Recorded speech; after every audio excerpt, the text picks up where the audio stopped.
بسم اللہ الرحمن الرحیم قال نبی صلی اللہ علیہ وآلہ وسلم الدعاء مخل العبادہ صدق اللہ العظیم و صدق رسولہ النبی الکریم صلی اللہ علیہ وآلہ وسلم۔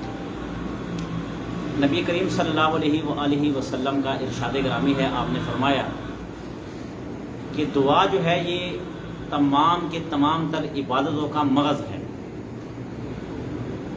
دعا مانگنی چاہیے اللہ رب العزت سے، جب بھی کوئی حاجت درپیش ہو، کوئی مشکل آ جائے، کوئی مصیبت آ جائے، دعا مانگنی چاہیے۔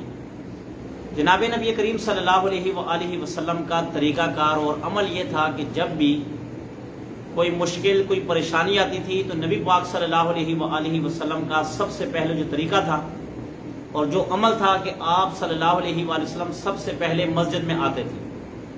مسجد میں آ کر آپ نوافل وغیرہ پڑھتے تھے، قرآن مجید کی تلاوت کرتے تھے، پھر آپ دعا مانگا کرتے تھے اللہ سے۔ غزوہ بدر میں نبی پاک صلی اللہ علیہ وآلہ وسلم جب تشریف لے گئے، آپ کے ساتھ 313 صحابہ کرام رضوان اللہ علیہ مجمعین تھے۔ آپ نے حضرت ابوبکر سے، دیگر صحابہ سے فرمایا کہ میرے لیے ایک الگ سی ایک جھونپڑی تیار کرو۔ جب آپ کے لیے جھونپڑی تیار کی، آپ اس میں بیٹھ کر آپ نے خوب اللہ سے، جب حضرت ابوبکر صدیق جاتے تھے تو دیکھتے تھے کہ اللہ کے نبی کے ہاتھ اٹھے ہوتے تھے اور آپ کے آنکھوں سے آنسو جاری تھے اور اللہ سے دعا گڑ گڑا کر مانگتے تھے۔ آج ہماری دعا میں ایک نقص ہے کہ ہماری دعا قبول نہیں ہوتی۔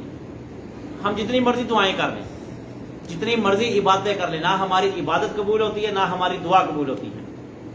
صحابہ کرام رضوان اللہ علیہ مجمعین ہاتھ اٹھاتے تھے تو ان کی دعا قبول ہو جایا کرتی تھی، اور آج ہم تقریباً 15 دن، 20 دن، 2 ماہ تک دعائیں مانگتے رہتے مگر ہماری وہ حاجت پوری نہیں ہوتی۔ وجہ یہ ہے کہ اللہ کے نبی نے فرمایا کہ ایک آدمی دعا مانگے گا، ایک آدمی عبادت کرے گا، ایک آدمی اللہ کو پکارے گا، مگر اللہ اس کی پکار کا جواب نہیں دیں گے، اللہ اس کی دعا کو قبول نہیں کریں گے، اللہ اس کی عبادت کو قبول نہیں کریں گے۔ وہ وجہ کیا ہے کہ اس آدمی کا کھانا حرام کا، اس آدمی کا پینا حرام کا، اس آدمی کا پہننا حرام کا ہوگا، یعنی کہ حرام کھاتا ہوگا، حرام پیتا ہوگا، جس کی وجہ سے نہ اس کی دعا قبول نہ اس کی عبادت قبول ہے۔ تو یہ حرام کھانے کا سب سے بڑا نقصان ہے۔ حجاج بن یوسف کے دور میں، حجاج بن یوسف بڑا ظالم بادشاہ گزرا، بڑا جابر بادشاہ گزرا، قتل و غارت بڑے کرتا تھا۔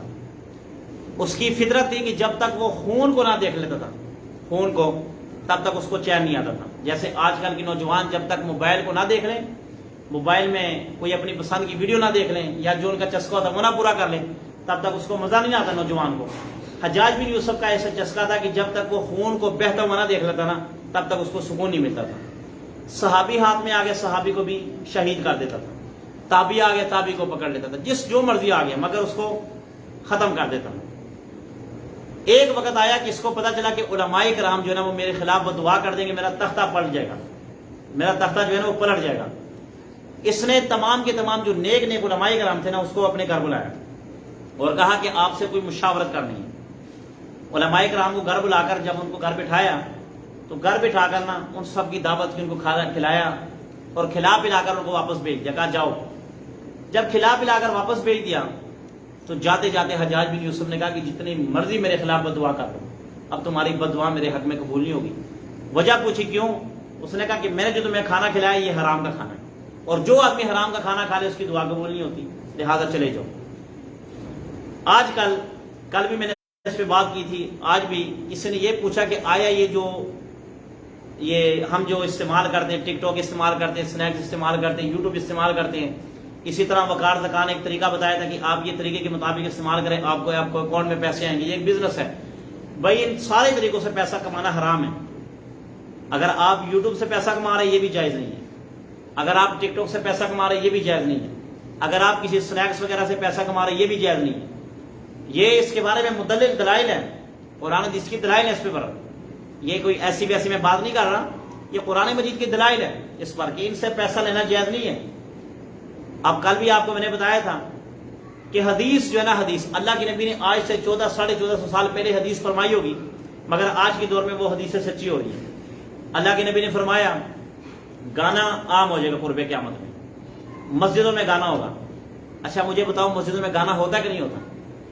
ہوتا ہے. ہوتا کیوں نہیں ہوتا؟ آپ پریشان ہو کے دیکھ رہے ہیں.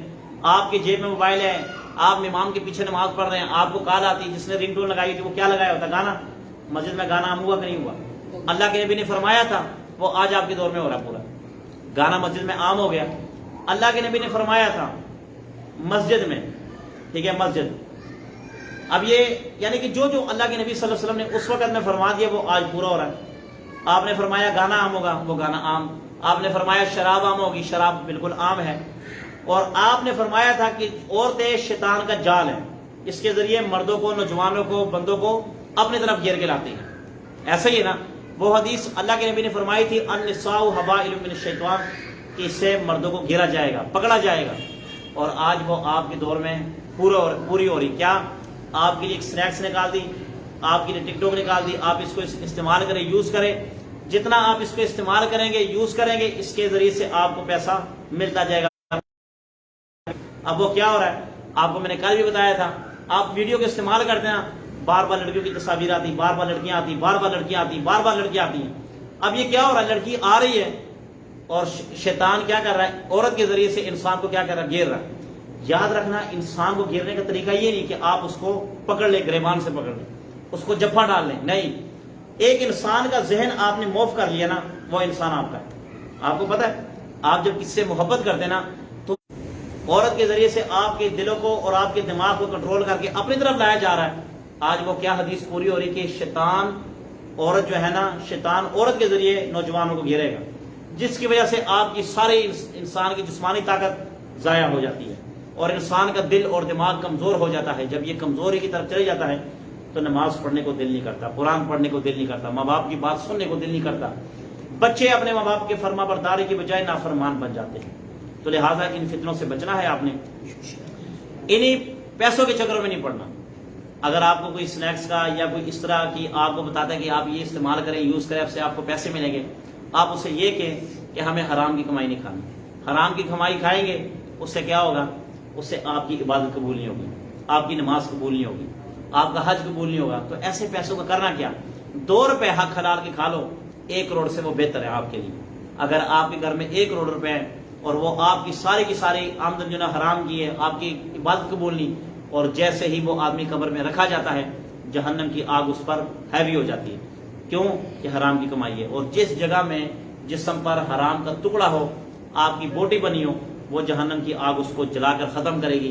جب تک اس کو ختم نہ ہو تب تک وہ بندہ جنت میں نہیں جا سکتا. تو ایسی کمائی کا کرنا کیا ہے, اللہ سے دعا ہے جو کچھ کہا اس پر عمل کرنے کی.